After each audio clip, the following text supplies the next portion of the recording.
Welcome to the wild world of change, where organizations are like ecosystems and change comes in all shapes and sizes.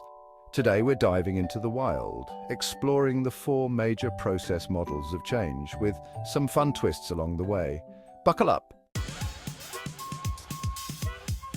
First up is the teleological theory, also known as the map quest for change. It's all about setting a goal, like we're going to climb Mount Market Share, and adjusting your steps as you go. If you take a wrong turn and end up in the jungle of bad sales tactics, no worries, just reroute and keep climbing. Organizations in this model act like a GPS, recalculating, until they finally reach their destination. Next, we have the dialectical theory, or as I like to call it, the game of tug-of-war.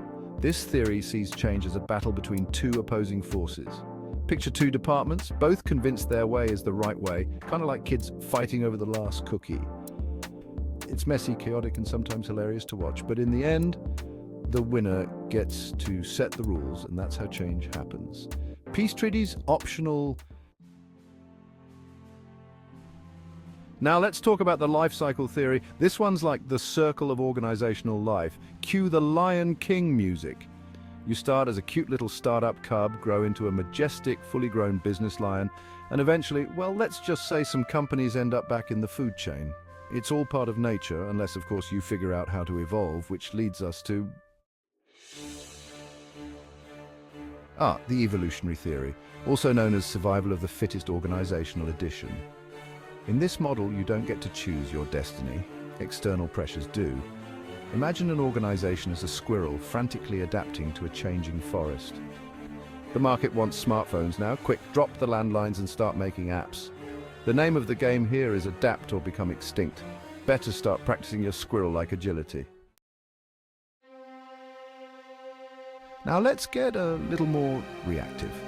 Imagine you're trying to roll a snowball uphill. This is the reactive sequence. Conflict arises and every pushback feels like the snowball is rolling back down. For instance, when you roll out a new policy, but whoops, the sales team hates it and throws it back in your face, then there's the self-reinforcing sequence, where success builds more success, like adding more snow to that snowball. But here's the catch. Sometimes that snowball becomes so massive that it locks you in one direction, whether you like it or not. Remember the VHS tapes? Yeah, that's what we call a snowball gone wrong. Finally, let's not forget our fearless leaders, the ones in charge of this wild ride. Change leaders are like captains navigating a ship through a storm. They need to keep their eyes on the horizon, steer clear of icebergs, also known as resistance, and keep the crew motivated. The key? Stay flexible, avoid getting stuck in, but we've always done it this way, mode, and learn to laugh when the ship takes an unexpected turn. Spoiler alert, it usually does. So that's the wild world of organizational change in a nutshell, whether you're following a GPS, caught in a tug of war, or just trying to dodge extinction. Remember, change is a wild ride. But with a little humor and a lot of flexibility, you'll survive, probably.